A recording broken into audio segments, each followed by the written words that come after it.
दुनिया का 30 से 40% और चीन का 60% ट्रेड स्ट्रेट ऑफ मलक्का से होता है।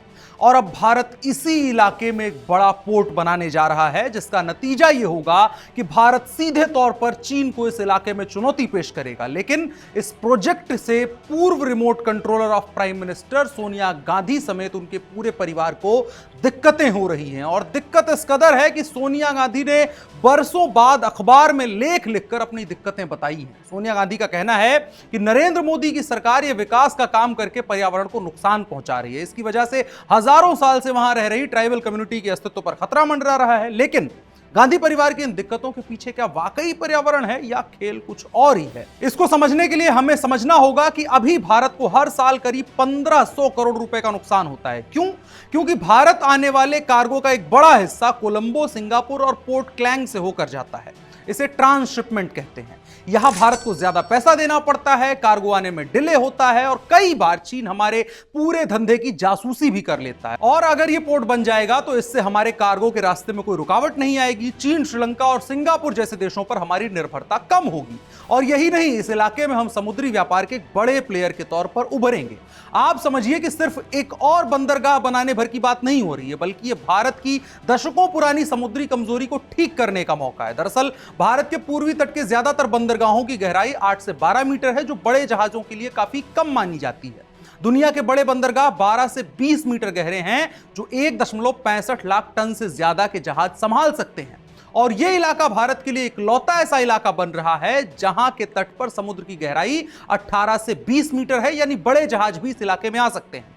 और इसके अलावा भारत सरकार का जो द ग्रेटर निकोबार प्रोजेक्ट है, तो वो यहां तक का है कि 2055 तक यहां 3 से 4 लाख लोगों की आबादी बसाई जाएगी, एक एडवांस टाउनशिप बसाई जाएगी और एक बड़ा इंफ्रास्ट्रक्चर मार्बल तैयार करने का प्लान है।